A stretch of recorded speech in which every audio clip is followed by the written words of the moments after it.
Assalamualaikum warahmatullahi wabarakatuh. Alhamdulillah hamdan katsiran thayyiban mubarakan fihi kama yuhibbu rabbuna wa yardah. Wassalatu wassalamu ala nabiyyina Muhammadin wa ala alihi wa sahbihi ajma'in. Ma'asyiral muslimin, sidang Jumat yang semoga Allah muliakan. Tidak ada kata yang pantas untuk kita ucapkan kecuali kata syukur kita kepada Allah tabaraka wa ta'ala atas segala nikmat yang Allah limpahkan dan Allah berikan kepada kita. Nikmat yang tidak bisa kita hitung, tidak bisa kita kalkulasikan. Allah berfirman, wa in ta'uddu ni'matallahi la tuhsuha. Dan jika kalian ingin menghitung-hitung nikmat yang Allah berikan kepada kalian, kalian tidak akan mampu bisa menghitungnya. Siapa di antara kita bisa menghitung detakan jantungnya sendiri dan bagaimana lancarnya aliran darahnya sendiri? Dan apabila itu ditutup oleh Allah, dipermasalahkan oleh Allah, maka kita tidak akan bisa hidup dengan baik. Dan nikmat terbesar adalah nikmat iman dan nikmat Islam. Nikmat yang dengannya Allah berikan kebahagiaan di dunia maupun di akhirat. Man amila salihan min dzakarin aw untha wa huwa mu'min falanuhyiyannahu hayatan thayyibah.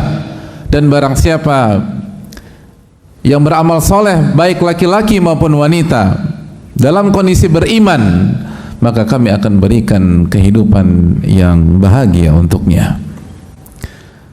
Maka bersyukurlah kepada Allah Subhanahu wa taala. Puji dan puja Allah Subhanahu wa taala atas segala nikmat yang Allah berikan kepada kita, khususnya pada siang hari ini kita diberikan hidayah dan taufik untuk bisa melangkahkan kaki ke salah satu rumah-rumah Allah dalam rangka menyambut seruan Allah mengerjakan salat Jumat berjamaah. Ini bukan karena langkah kaki kita semata, ini bukan karena kebugaran fisik kita semata. Ada banyak orang yang mampu melangkah lebih cepat dari kita dan memiliki tubuh lebih bugar dari kita, tapi ia tidak bisa berada di salah satu rumah-rumah Allah pada detik ini. Karena inti dari ini semua adalah hidayah, inti dari ini semua adalah taufik. Oleh karena itu marilah bersyukur kepada Allah Subhanahu wa taala. Sebagaimana salawat beriring salam semoga tercurah kepada Rasulullah alaihi salatu wassalam beserta para keluarga, para sahabat dan orang-orang yang istiqomah berjalan di bawah naungan sunnah beliau sampai hari kiamat kelak.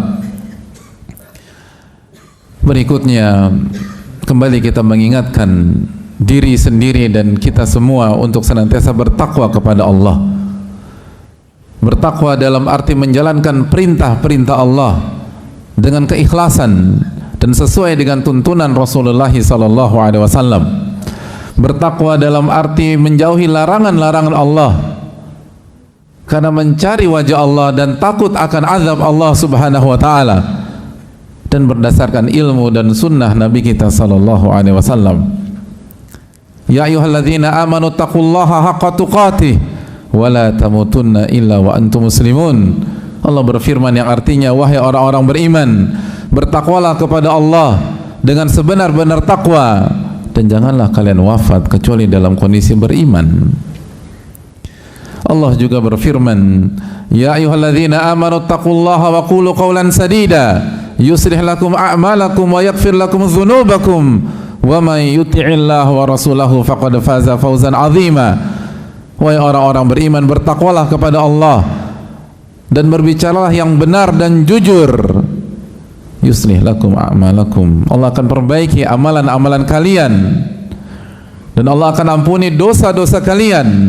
Dan barang siapa yang taat kepada Allah, taat kepada Rasulullah sallallahu alaihi wasallam, maka ia telah memperoleh kemenangan yang besar. Ma'asyiral muslimin, sidang Jumat yang semoga Allah muliakan. Salah satu hadis yang layak untuk kita renungkan dan tadabburi di hari-hari seperti ini, di saat hidup itu tidak mudah dan banyak orang memiliki kendala ekonomi dan hari-hari adalah perjuangan untuk mendapatkan nafkah yang halal dan diberkahi oleh Allah Subhanahu wa taala, adalah sebuah hadits qudsi yang disampaikan oleh Imam At-Tirmidzi, Ibnu Majah, Ahmad rahimahumullahu ta'ala dan lainnya, ketika Allah subhanahu wa ta'ala memanggil kita, ibna Adam, wahai anak Adam,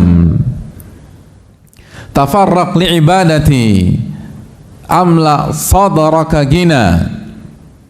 Allah subhanahu wa ta'ala memanggil kita, wahai anak Adam, fokuslah beribadah kepada diriku, niscaya aku akan penuhi dadamu dengan kekayaan. Fokuslah beribadah kepada diriku, niscaya aku akan penuhi dadamu dengan kekayaan. Wa asudda faqrak, dan aku akan tutup kefakiran dan kemiskinanmu. Hadirin Allah muliakan, sebuah seruan yang harus kita dengar, harus kita tadabburi. Dan inilah kunci rizki dari yang maha pemberi rizki. Ini bukan teori-teori kosong, ini bukan lip service atau motivasi-motivasi yang seringkali ilusi. Yang menyampaikan ini adalah Ar-Razzaq yang maha memberikan rizki. Allah subhanahu wa ta'ala berfirman, tafarraq li'ibadati, fokuslah beribadah kepada diriku. Apa yang dimaksud fokuslah beribadah kepada diriku? Hadirin Allah muliakan, dijelaskan para ulama, maksudnya adalah prioritaskan Allah tabaraka wa ta'ala, prioritaskan hak-hak Allah tabaraka wa ta'ala, prioritaskan tugas utama kita, wa ma khalaqtul jinna wal insa illa liya'budun, tidaklah aku ciptakan jin dan manusia kecuali untuk beribadah kepada diriku.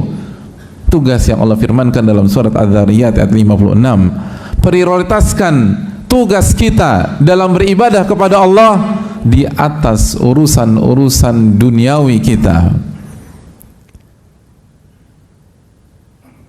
Jalankan perintah Allah, jauhi larangan-larangan Allah subhanahu wa ta'ala, dan jangan sampai urusan duniawi kita membuat kita lupa dari Allah, membuat kita lupa untuk mengerjakan salat, untuk berzikir pagi petang, untuk berpuasa ketika masuk Ramadan, untuk menunaikan hak-hak Allah tabaraka wa ta'ala, untuk menjalankan perintah Allah dan menjauhi larangan-larangan Allah.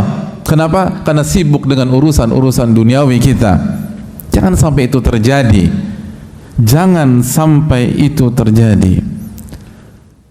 Maksud hadis ini bukan memerintahkan kita hanya berdiam diri di masjid 7x24 jam, hanya sholat dan puasa dan baca Al-Quran dari pagi sampai pagi lagi, dan tidak mencari nafkah, tidak bekerja, tidak memenuhi hak istri, hak anak, atau hak diri sendiri. Bukan itu maksudnya.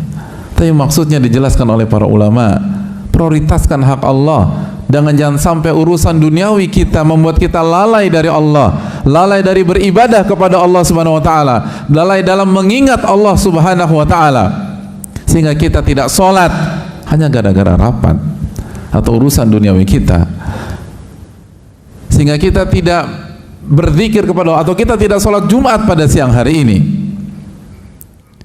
karena ada urusan dunia. Jangan sampai itu terjadi. Dan di antara ibadah dan mendekatkan diri kepada Allah Subhanahu wa taala, jangan sampai mengambil hak orang. Karena mengambil hak orang dosa yang ditetapkan oleh Allah Subhanahu wa taala. Jangan sampai zolimi orang.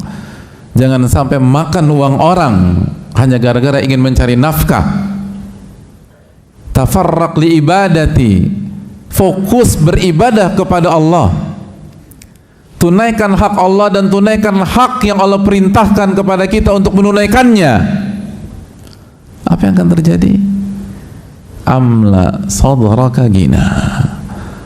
Allah jamin, aku akan penuhi dadamu, hatimu dengan kekayaan. Allah akan cukupkan. Dan kecukupan yang terpenting adalah kecukupan jiwa dan hati. Wa asudda faqraka, dan aku akan hilangkan kefakiran. Dihilangkan kefakiran, bisa bermakna Allah jadikan seseorang itu menjadi kaya atau dia tidak kaya, bahkan seumur hidupnya dia tidak pernah kaya. Tapi kata para ulama, kefakiran tidak akan memudaratkan dirinya, kefakiran tidak akan menghancurkan dirinya, ketidakpunyaan uang tidak akan menghancurkan dia dan keluarga. Dia tetap bisa bertahan, dan bukan hanya bertahan, ia mendapatkan kekayaan jiwa dan hati. Laisal gina an kathratil arad, inti dari kekayaan bukan kekayaan harta atau aset. Inti dari kekayaan, kata Rasulullah SAW, gina nafas, kekayaan jiwa. Ketika seseorang itu qanaah, merasa cukup dengan apa yang Allah berikan kepada dia dan meridho dengan apa yang Allah berikan kepada dia. Mungkin kita tidak diberikan kekayaan berupa materi, tapi kita diberikan kekayaan batin oleh Allah Subhanahu wa taala, diberikan kekayaan jiwa oleh Allah Subhanahu wa taala, diberikan kekayaan hati oleh Allah Subhanahu wa taala, sehingga berapapun yang Allah berikan kepada kita tidak akan membuat kita goyah, tidak akan membuat kita goncang, tidak akan membuat kita bermaksiat, tidak akan membuat kita galau dan tidak bisa tidur, tidak akan membuat istri kita komplain dan berantem dengan kita, dan tidak membuat anak-anak kita putus sekolah, tidak membuat anak-anak kita terancam. Semua diselesaikan oleh Rabbul Alamin. Aku qouli hadza wa astaghfirullah li wa lakum. Alhamdulillah hamdan katsiran thayyiban mubarakan fi kama yuhibbu rabbuna wa yarda.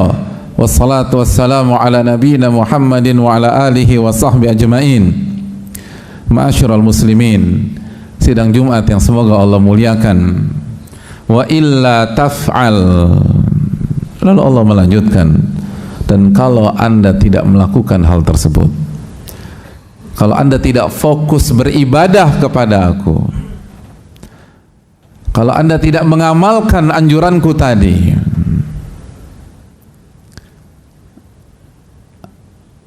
Anda bersikeras dengan pola yang selama ini sudah dijalankan, Anda sombong sehingga tidak mau menerima kebenaran, tidak mau mendengarkan apa yang Allah firmankan dalam hadits qudsi ini, mala'tu sadraka syugla walam asudda faqraka. Aku akan buat isi hatimu sibuk dengan dunia. Allah akan buat dunia tidak pernah selesai di dalam pandangan kita dan dalam diri kita. Disibukkan. Belum selesai satu masalah, Allah kasih masalah yang kedua. Belum selesai masalah pertama dan kedua, Allah kasih masalah yang ketiga. Belum selesai masalah pertama, kedua, ketiga, Allah kasih masalah keempat. Sehingga konsentrasi kita pecah, sehingga kita tertekan, sehingga kita under pressure, sehingga kita tidak bisa menikmati hidup. Mungkin kita kaya, tapi tidak bisa menikmati kekayaan kita. Mungkin kita berkecukupan, tapi pola pikir kita selalu dibuat sibuk oleh Allah Subhanahu wa taala. Tidak ada waktu istirahat, tidak ada jeda, tidak ada kelenggangan waktu, tidak ada waktu dengan istri, tidak ada waktu dengan anak-anak, tidak ada waktu dengan cucu, tidak ada waktu dengan keluarga. Hidup dalam tekanan dan berpindah dari satu tekanan ke tekanan berikutnya, dan tidak ada solusi. Ia jauh dari Allah tabaraka wa ta'ala. Ia tidak mau beribadah kepada Allah subhanahu wa ta'ala. Upaya dia menyelesaikan sebuah masalah hanya berujung masalah berikutnya, dan masalah berikutnya dan berikutnya. Allah buat dia sibuk terhadap dunia, dan dunia menyibukkannya, sehingga dia lupa hak, bukan hanya hak Allah Subhanahu wa ta'ala semata, ia lupa hak keluarga, ia lupa hak anak, ia lupa hak orang tua, ia lupa hak istri, ia lupa hak kakaknya, ia lupa hak adiknya, dan banyak orang seperti itu. Ketika semua ngumpul keluarga, hanya dia yang tidak datang, dan dia bersenang-senang, tidak.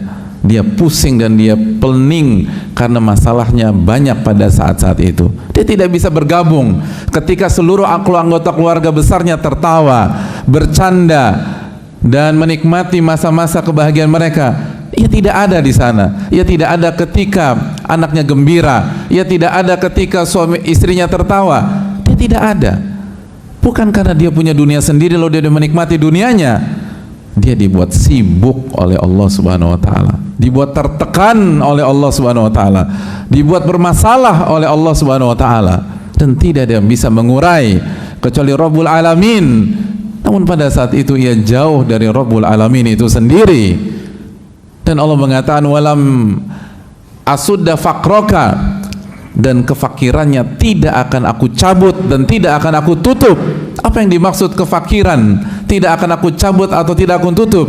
Bisa jadi walaupun hidup 7x24 jam, dia tidak akan pernah kaya.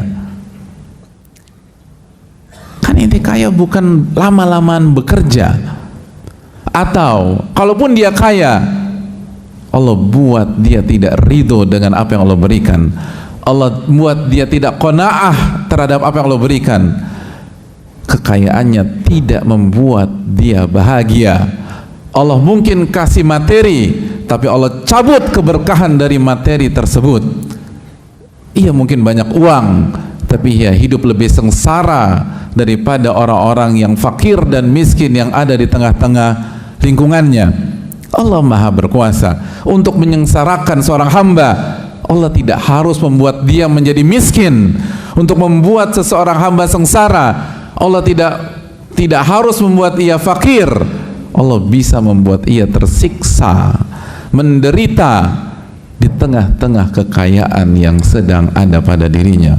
Allah ala kulli syai'in qadir. Allah mampu melakukan segala sesuatu. Untuk menyengsarakan Fir'aun, Allah tidak harus mencabut dia dari singgasananya, dan Allah tidak harus memiskinkan Fir'aun. Fir'aun hidup dalam paranoid kekuasaan yang begitu tersiksa dan menyiksa dia dengan tetap berada di singgasananya. Bukankah itu sejarah yang harus kita ambil pelajaran? Oleh karena itu, kalau kita tidak fokus beribadah, bukan artinya hanya mengerjakan ibadah vertikal dan lupa hak-hak orang atau lupa tanggung jawab kita, tapi prioritaskanlah hak Allah. Dan ketika kita bekerja, niatkan sebagai jalan menuju Allah dan jalan menuju akhirat. Dan juga ingat hak-hak manusia. Jangan sampai kita makan hak manusia dan kita tinggalkan hak manusia hanya dengan dalih mencari nafkah. Karena sekali lagi, itu yang membuat hidup kita tidak bahagia, dan itu yang membuat hidup kita sengsara. Apalagi jika orang-orang yang kita zalimi mendoakan kita. Kata Nabi SAW, ittaqi da'watal mazlum, takutlah doa orang-orang terzalimi, karena tidak ada batas, tidak ada sekat, tidak ada tabir antara doa mereka dengan Allah Tabaraka wa Ta'ala. Allah akan ijabah doa tersebut. Semoga Allah menjaga kita, dan semoga Allah Subhanahu wa Ta'ala memberikan taufik kepada kita untuk bisa fokus beribadah, sehingga Allah menjadikan kita kaya hati dan kaya jiwa, dan Allah Subhanahu wa Ta'ala menghapuskan segala kefakiran dan kemiskinan kita. Dan semoga Allah Subhanahu wa Ta'ala menjaga kita dari orang-orang yang lalai terhadap akhirat dan lalai kepada Allah Tabaraka wa Ta'ala. Innallaha wa malaikatahu yusholluna 'alan nabi ya ayyuhalladzina amanu shallu 'alaihi wa sallimu taslima. Allahumma shalli 'ala Muhammad wa 'ala ali Muhammad kama shallaita 'ala Ibrahim wa 'ala ali Ibrahim innaka Hamidum Majid. Allahumma barik 'ala Muhammad wa 'ala ali Muhammad kama barakta 'ala Ibrahim wa 'ala ali Ibrahim innaka Hamidum Majid. Allahumma ighfir lil muslimina wal muslimat wal mu'minina wal mu'minat al ahya'i minhum wal amwat innaka sami'un qaribun mujibu da'wat. Allahumma inna nas'aluka ilman nafi'a wa na'udzubika min ilmin la yanfa'. Allahumma inna na'udzubika min ilmin la yanfa' wa min qalbin la yakhsha' wa min nafsin la tashba' wa min da'watin la yustajabu laha. Allahumma inna nas'aluka al-huda والتقى والعفاف والغنى اللهم أصلح لنا أمورنا كلها وأصلح ولاة أمورنا اللهم انصرنا والمسلمين المظلومين في فلسطين وفي كل مكان يا رب العالمين ربنا آتنا في الدنيا حسنة وفي الآخرة حسنة وقنا عذاب النار وصلى الله وسلم على نبينا محمد وعلى آله وصحبه أجمعين.